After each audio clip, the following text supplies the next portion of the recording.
تایبەت بە ژمارەی گەنجان لە جیهاندا کە دەگاتە 1.2 ملیۆن گەنج بە پێی راپۆرتی نێودەوڵەتی بێت تا ساڵی 2030 بە ڕێژەی 3 بەرز دەبێتەوە واتە دەبێتە 1.3 ملیۆن گەنج کە ئەمەش بە ڕێژەی 16 بۆ 18 کۆی هەموو جیهان پێک دێنن. گەنج لە هەر وڵاتێکا بێت یاخود کۆمەڵگایەکی گەنج بێت دەتوانێت یاریدەدەرێکی باش بێ بۆ پێشکەوتن و برەودان بە ژێرخانی ئابووری هەر وڵاتێک. ئەوەی مەبەستی منە لەم بەرنامەیەدا بە دوواداچوونی بۆ بکەم باس لە هەرێمی کوردستان دەکەم کە بە کۆمەڵگایەکی گەنج هەژمار دەکرێت. ئەگەر هەرێمی کوردستان بکەی بە 4 بەشەوە واتە 2 بەشیان گەنجەکان پێکی دێنن. ئەمەش یاریدەدەرێکی باش دەبێت بۆ گشت سێکتەرەکان کە برەوی زیاتر بە گەنجان بدرێت. لەلایەکی دیکەشەوە دامەزرانی پەیمانگایەکی نوێگەری و گرنگیدان بە توانای گەنجان دەمەوێت بە دوواداچوونی بۆ بکەم بزانم ئەم پەیمانگایە چ ڕۆڵێکی دەبێت لەسەر ئەو گەنجانەی کە خاوەن داهێنانێکی تایبەتن و دەتوانن لە ڕێگای داهێنانەکانیانەوە سوود بە کۆمەلگا بگەێنن. مەبەستی منە لەگەڵ هاوکارانمە لەم بەرنامەیەدا بە دوواداچوون بۆ ئەم بابەتە بکەم. ئینستیتیوتی داهێنان و نێگەری کوردستان دامەزراوەیەکە تایبەت بە داهێنان و تازەگەری کە ئامانزیەتی پاڵپشتی داهێنەران و توێژەران و قوتابیان بکات.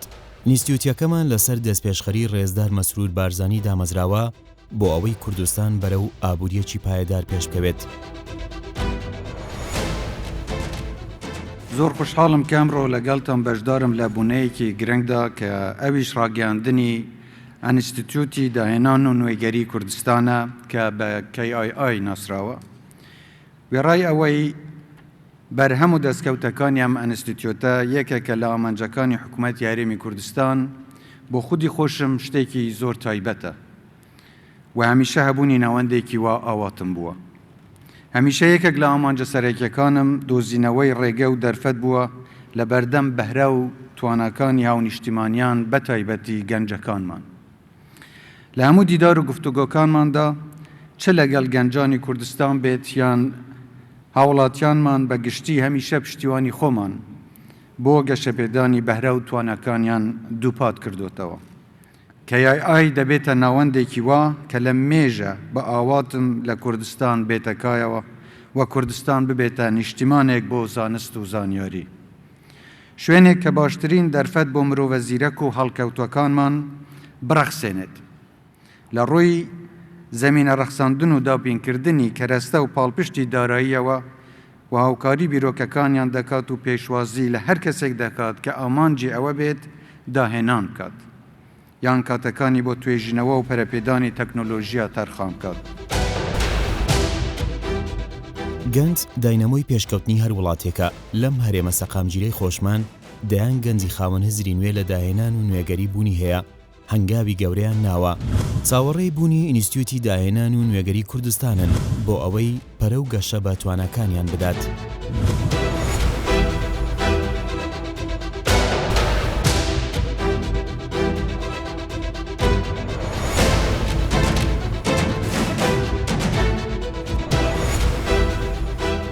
وەکو قوتابیەک لە یەکێک لە زانکۆکانی هەرێمی کوردستان هەستایی بە داهێنانێک پرۆژەیەکی خۆتت هەیە پرۆجێکتێکی خۆتت هەیە پێم بڵێ ئەو پرۆژە و پرۆجێکتەی تۆ چییە؟ وەکو گەنجی هەستان بە دروستکردنی گەیمپلەیەکی وەکو یاریە جیهانیەکان بۆ نمونە کۆڵ ئۆف دیوتیە. ئەمە شەرک و تێستێک و تاقیکردنەوە بوو بەرامبەر ئەوەی کە ئاستی کورد و گەنجانی کورتاوەکو چ ئاستێک هەیە بەرامبەر بە ئاستە جیهانیەکانی کە پاڵپشتێکی زۆریان هەیە لە حکوومەتی دەرەوە و ئەو بابەتانە. ئیتر ئەو شتێککە پێشکەشمان کرد سەپۆرتێکی زۆری بەدەستێنن لایەن زۆربەی شەریکاتەکانی شاری هەولێر و تایبەتی دەرەوەی هەولێر بۆ سلێمانی و شارەکانی تر. هیواداریشین سەپۆرتێکی زیاترمان هەبێتن لایەن حکوومەتی هەرێمی کوردستانەوە کە ئێستا پلانێکی ترمان هەیە. ئەو گەمی کە دروستمان کرد یاخۆ یاریە تەنها تێستێک بوو هیچی تر نەبووە تاوەکو ئاستی خۆمان پێشکەشکەین. ئێمە خەرێک یاریەکترین کە زۆر ئاستی بەرزتر لەو یاریە فۆلکلۆریە کە باسی کوردایەتی ئەکاتنی یاریەکە لە ناو قەڵای هەولێرە بێتن بە 3D کامل دروست دەکرێتن. دامەزراندنی پەیمانگای داهێنان و گرنگی بە توانەکانی گەنجان لە هەرێمی کوردستان بۆ گەنجێکی وەکو تۆ چەنە گرنگە؟ دامەزرانی یەکێک لەو پەیمانگانە کە ئێستا دامەزراوە بەم دوایانە زۆر ئەهمیەتی هەیە بۆ ئێمە، چونکە ئێمە توانین لە ڕێی ئەم دەستگایانەوە بڕۆین لایەن ئەفکاری خۆمان پێ بڵێن ئەوان یارمەتیمانەدەن، هەم لە ڕووی معنەوی، هەم لە ڕووی مادی و هەم لە ڕووی هەموو شتێکەوە یارمەتیمانەدەن. اینجا ئێمە توانین لەو ماوەیەکە ساڵنێکە توانین مودەکەی خۆمان کەمتر بکەینەوە، شتەکە بە دەوڵەتانی تر زیاتر بناسیێنین، یعنی لە زۆر بوارەوە توان یارمەتی دەر ئێمە بن. ئایا لە هەرێمی کوردستان جگە لە بوارەکەی تۆ مەسەلەن بیرۆکەی تازە هەیە، پرۆجێکتی تازە هەیە، بەڵام ئەم گەنجانە پێویستیان بە سەپۆرتە بۆ ئەوەی کارەکانی خۆیان ئەنجام بدەن؟ بەڵێ، لە ڕووی مستەوا و ئاستی گەنجانەوە ئەتوانم بڵێم ئاستی گەنجی کورد زۆر بەرزترە لە ئاستی گەنجانی دەرەوە. نمونەشمان زۆرە لە خودی خۆشمەوە وەکو نمونەیەک بێتن و زۆر برادریت و هاوڕێتریشم هەیە کە ئاسیان ئەتوانین بڵێن ماشەئالله کە زۆر بەرزە. بێگومان گەنجیمە لە وڵاتەی توانای هەیە، ئێرادەی هەیە لە بۆ ئیشکردن و دەتوانیت ئەگە سوپۆرت بکرێت پەرە بە توانەکان و ئیشەکانی خۆی بدە. پەیمانگای KIAش وەکو سوپۆرت لە بۆ گەنجان زۆر مهمە کە بتوان گەنجەکان ئەوەی کە هەیتیان ئەو علمەی کە هەیتیان بیکەنە ئیش و بەرداوامی بە ئیشەکانی خۆیان بدەن لەو ئەی بەرهەمی باش لە ڕووی خۆراکی و کوالیتی باشەوە هەبی لە وڵاتە. ئەمە لە ماوەی ئەم 4 ساڵی کە خوێندومانە کۆمەڵێک شتمان دروست کردووە، فستیڤالمان هەبووە، شتی خۆماڵیمان دروست کردووە وەکو ترشیات و پەنیر و مرەبا و ئەو نوع خواردنانە کە هینێکی ئەوەیەکی باشیشی هەبووە، یعنی داواکارێکی زۆریشی لەسەری هەبوو. ئەمەش ئەوە گەنێکە بەرهەمی خۆماڵی واتە خۆمان دروستی بکەین ئەوەیەکی زۆر باشی ئەبێت.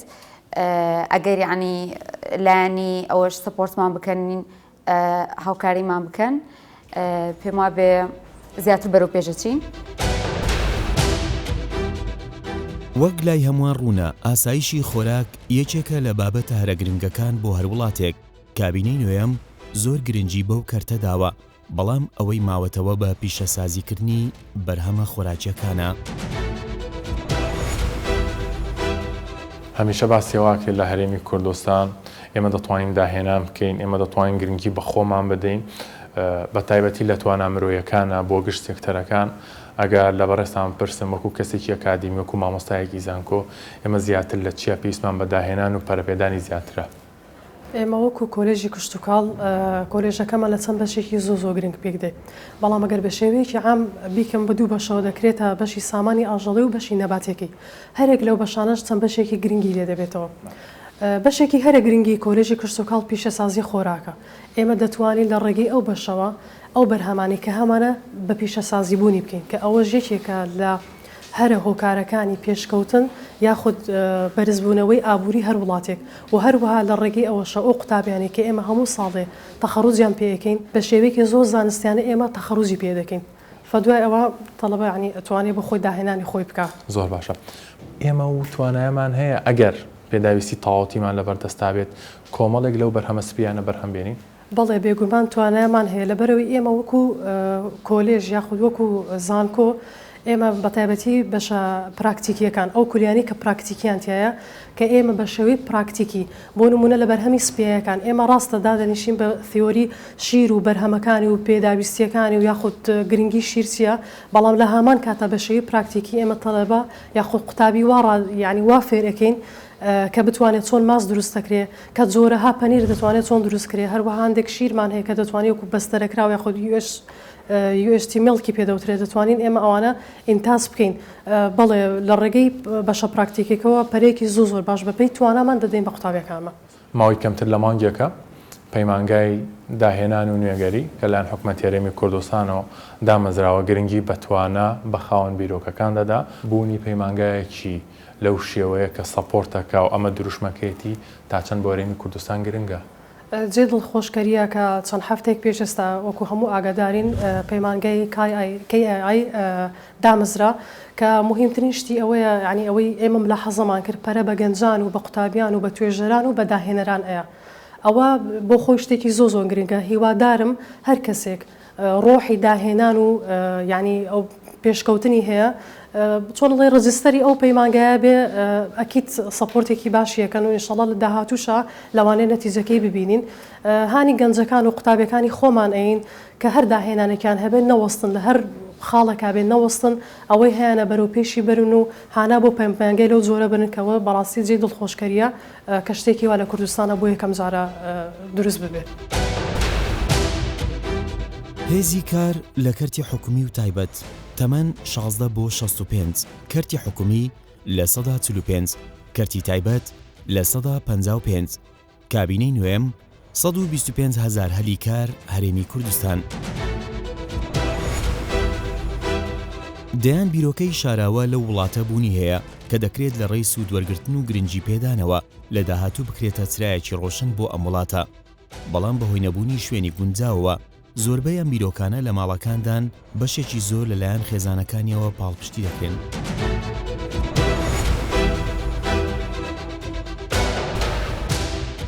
دەرسوی بەشی زانستی کۆمپیوتەرم طبعاً ئەو بیرۆکەیە بیرۆکەی بەحسەکەم بوو دەتان برێن بەحسی کۆتا ساڵی زانکۆم بوو کەوا فکرم کردەوە شتێک بکەم خزمەت بە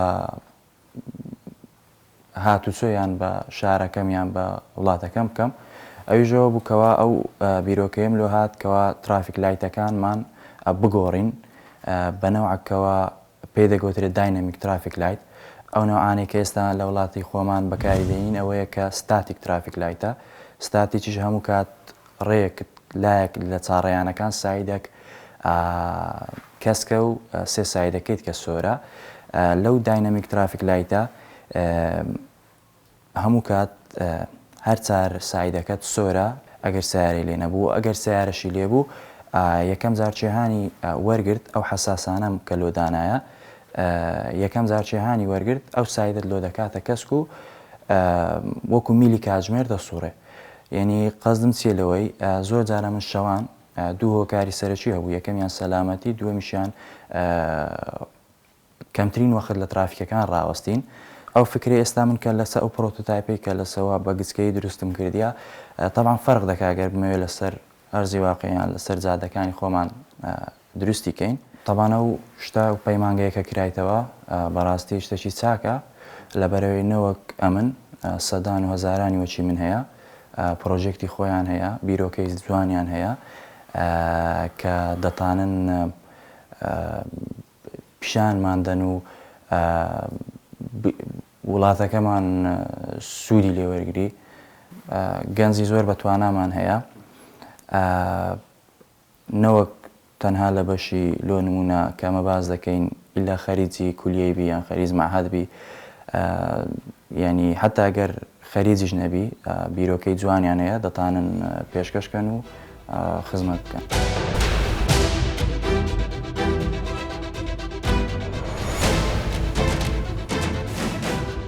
پرۆجێکتەکەی تۆ چییە کاگاسوانی ئەوەی کە دروستت کردووە چه هاوکاریەکیە چه سوود بەخشە بۆ کۆمەلگا؟ بەڵێ سەرتا کە ڕۆبۆتەمان دروست کرد ئەنی لەگەڵ دوو هاوڕێی ترمان ئامانجمان ئەوە بوو لە بەشی زیراعی ڕون و گاز و بنزین دوور بخینەوە لە ناو بەشە زیراعیەکان باشە کە ڕۆبۆتەکەمان دروست کرد ڕۆبۆتەکە هەموو شتەکانی ئلکترۆنیە ئەنی بەخۆی کارەکان دەکاتن و هەروها بۆ ئاسانکردنی ئیشەکەش لەوانەیە بۆ بەشێک زیراییەکی گەورە لەوانەیە مەصرفێکی زۆر زۆری بێتن باشە ئەوە ئەو شتەمان لە بۆ ڕیدیوز دەکانی کەم دەکاتەوە ئیشەکەشی چۆنە ئەنی بەخۆی تۆیەکەی دەچێنیتن چۆن ئیشەکە دەکاتن ڕۆبۆتەکە مەساحەکە یەکەم جار وەردەگری کە مەساحەکەمان وەرگرت لە ڕێی کۆدینگەوە دەدەینە ڕۆبۆتەکە باشە ڕۆبۆتەکە لە شوێنی دەستپێکدا دەدەین ینی خۆی بۆ ماوەی مەترێک یان مەترۆکی و یان کەمتر بە خۆت ینی کۆنتترۆلی دەکەی دەڕاتن تۆیەکە دەچێنیتن لە بەشی ژێرەوە درێلینگی هەیە بەخۆی دادەبەزی شوێنەکەی بۆ دەکاتەوە و ئەوجا بۆ ماوەی چەند جارێک هەر دووبارە دەکاتەوە لەگەڵ هەر ڕاوەستانێک و چاندنی هەر تۆیەک لە ڕێی مەسیجەوە مۆبایلەوە نامەیەک لە بۆ خاوەنەکەی دەنێریدن بۆ ئەوەی بزانێتن کە تۆیەکە لە چ شوێنێک داناوە چی ماوەم پرۆژێ بۆ نای خەنەکار بۆ نای بە جوتیارەکان تۆ دروستت کردو بۆ ئیسفادەی لێ ناکرێت ئەوە سەرەتا خۆی گەیاندنی فکرەکەمان بوو کە ئەو ڕۆبۆتە بچووکەمان دروست کرد تەنها گەیاندنی فکرەکەمان بوو ئەگەر گەورەی بکەن تقریباً مادیبوونێکی زۆرتری دەوێت مەسروفێکی زۆری دەوێتن کاتێکی زۆرتری دەوێتن باشە ئەو ڕۆبۆتەمان لە نێوان مانگ و کنی و بۆ 2 مانگ خەریکی بووین باشە ئەگەر گەورەتری بکەین تەبان ماوەیەکی زۆرتری دەوێتن باشە ئەو پەیمانگایە تا چەند گرنگە بێت کە مەسەن گرنگی بە و توانە و بیرۆکانە بەڕای من پەیمانگاکانی ڕێخۆشکەرێکە بۆ گەنجان ڕێخۆشکەرکە بۆ گەنجان کە بیر لە داهاتوو بکەنەوە ینی بۆ گۆڕانکاری بۆ خزمەتکردن دەبێت ینی سەپۆرتێکی گەورەیە لە بۆ گەنجان.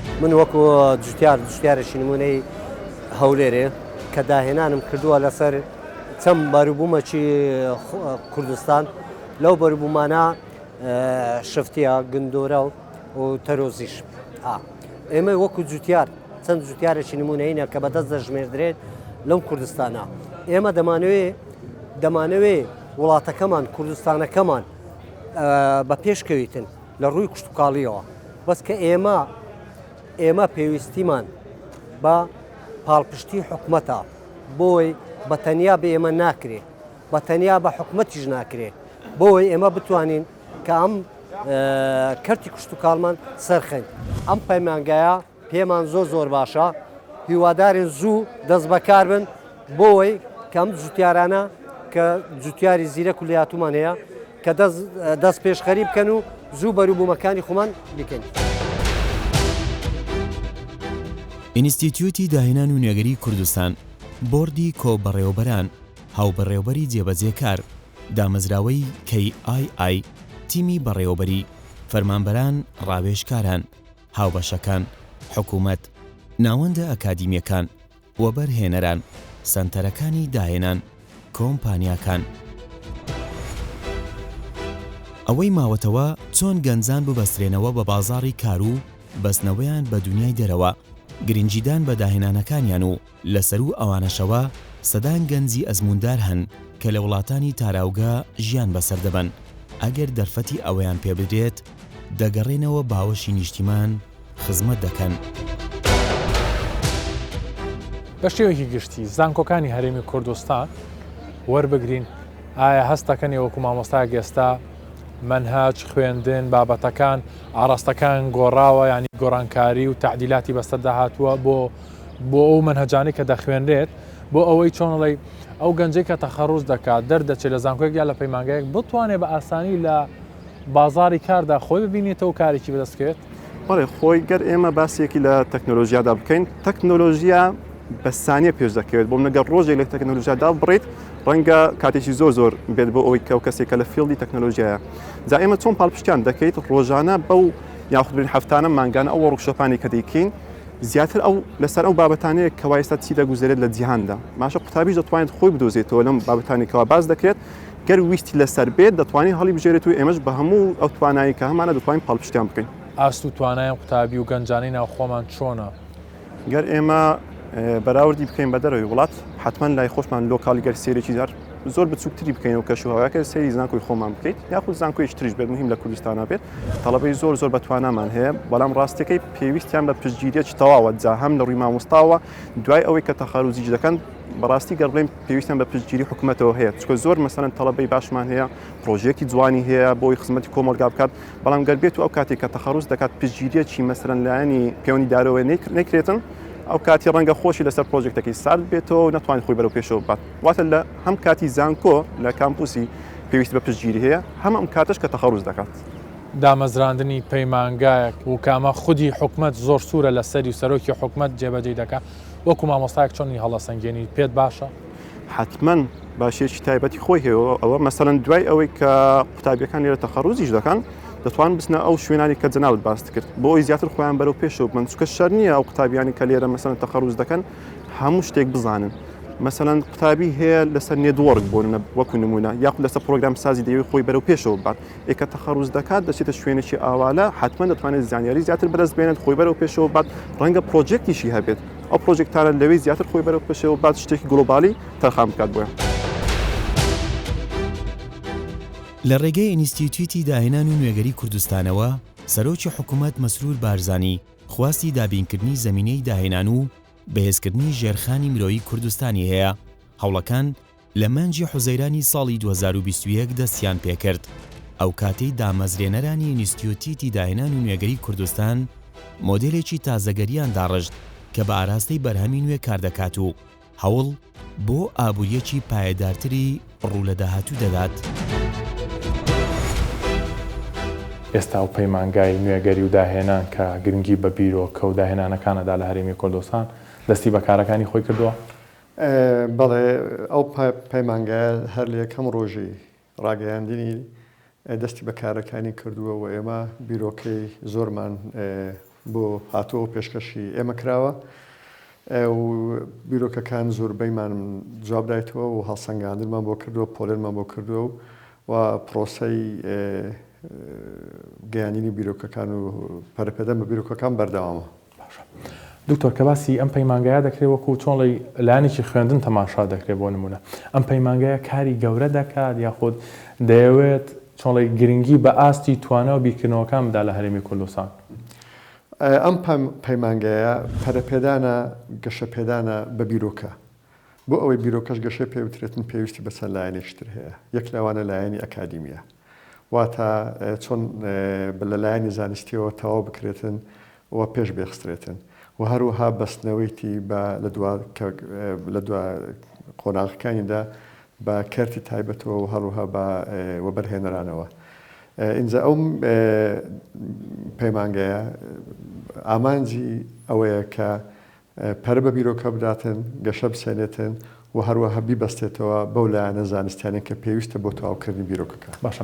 دکتۆر پێویستە مەسەڵەن ئەو کەسانی کە خاوەن بیرۆکەن یان دەیانوێت داهێنانێ بکەن پرۆجێکت و پرۆژەکانیان بهێنن یا تەنها لە ڕێی ئیمێڵەوە پێشکەشی بکەن؟ پرۆژەکانیان پێویست ناکە خۆیان بنەتوانن لە ڕێگای وێبسایتەوە بە هەرسێ زمانی ئینگلیزی و کوردی و عەرەبی دەتوانن پێشکەش ئێمە بکەن. ئێمە لێرکانە خەڵکی تایبەتمەندمان هەیە لەو بوارە کە هەڵسەنگاندن و پۆلێنیان بۆ دەکەن و وەڵامیان لێ دەگەڕێن، وەڵامیان دەدەینەوە و ئێمە وەڵامی هەموو بیرۆکێک دەدەینەوە، هەموو پرسیارێک دەدەینەوە. لەو کاتێک کە دیارمان کردووە لە کەمتر لە 2 هەفتە بۆ ئەوەی بتوانن بەردەوام بن لە پەرەپێدان بە بیرۆکەکانیان. باشە. ئەم پرسیاری کە لە بەڕێستان یەکەم ڕەنگە هی خاوەن بیرۆکەکان بن زۆر بە ڕاشکایی لە بەڕێستان بکەم ترس لە بردن یاخۆت دزەپێکردن لە بیرۆکەکانە هەیە. ئەمە تا چەند پارێزراوە لەم پەیمانگایە لە ڕێگای ئیمێڵەوە بەم شێوەیە؟ ئێمە گرێبەستێکی پاراستین هێنی لەگەڵ خاوەن بیرۆکە واژوو دەکەین و ئەوە ئامادەیە ئێستا کە هەموو بیرۆکەیەک پارێزراوە دەبێتن لای ئێمە و بە شێوەیەکی گشتی و پاشانیش بیرۆکە ئەو خەسێکە کار لەسەر بیرۆکە دەکاتن بخۆی چەند هەنگاوێک لە پێش ئەوەیە گەرێشێک بیرۆکەشی لێ بباتن. کەم کەس دەتوانێت بگات بەو لە پێشخستنی ئەو بیرۆکەیە. بەڵام لەگەڵ ئەوەش ئەو ترسە نییە لەبەرەوەی ئەمە گرێبەستێکی پاراستنی نهێنی لەگەڵ واژۆ دەکەین کە بیرۆکە تەنها و تەنها لای ئێمە دەمێنێتەوە تاوەکو دەگاتە قۆناغەکانی کۆتایی و دروستکردن و وارە بە بەرهەمکردنی بیرۆکەکەی. باشە. دکتۆر ئەگەر تەماشای بەرپرسان و ڕێخەران و سەرۆکی بۆردی ئەم پەیمانگایە بکەی دەبینی کەسانی تایبەت لەوانە سەرۆکی حکوومەتی هەرێمی کوردستانی تایە. ڕەوانگەی کابینەی نوێیەم وە خودی سەرۆکی حکوومەتی هەرێمی کوردستان بۆ گرنگیدان بە توانە و بەهرەکان چۆنە وا خۆی بۆتە سەرۆکی ئەم بۆردا؟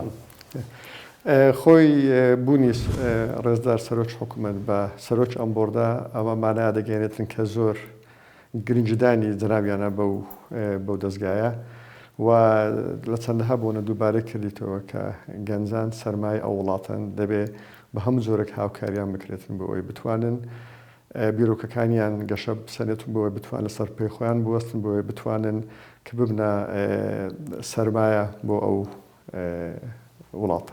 ئەوەی کە دەبینین دیزاینێکی تایبەتە ئەمە دیزایانی باڵەخانەکانە دیزایانی بیناکەیە و ئەگەر دیزایانی باڵەخانەکەیە هۆکار چییە بەم شێوەیە دروستان کردەوە؟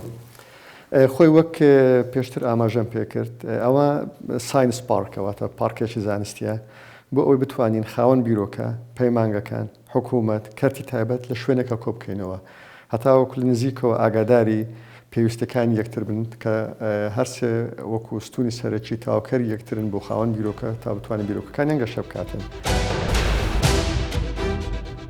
مۆدێلی تازەگەری پاڵپشتێکی بەرفراوانی لە چەندین لایەن و سێکتەری جیاوازە وایە کە بەشێکیان بریتین لە تۆڕێکی کارای ئەکادیمیسیانەکان، بەرپرسانی حکومی، بانکەکان، شارەزایانی بواری پەرەپێدانی بەرهەمە بازرگانیەکان، ئەندازیاران، شارەزایانی بواری ڕێکارە یاساییەکان، ئینستیتیوتی داهێنان و نوێگەری کوردستان چەقی بیرۆکە تازەکانە و کاردەکات بۆ ڕێنوێنیکردن و بەڕێوەبردن و دیاریکردنی چوارچێوەی کار بۆ داهێنانێکی سەرکەوتوو. ئامانجمان پێشخستنی کۆمەڵگەیە بە ئاراستەیەکی ئەرێنی و هاندانی توێژینەوە و کاری پەرەپێدان پێویستە کار بکەین بۆ بەهێزکردنی تاکەکانی نێو ئەم کۆمەڵگەیە بۆ ئەوەی لە ڕێگەی کاری هاوبەشەوە بەشدار بن لەم پرۆسەیەدا.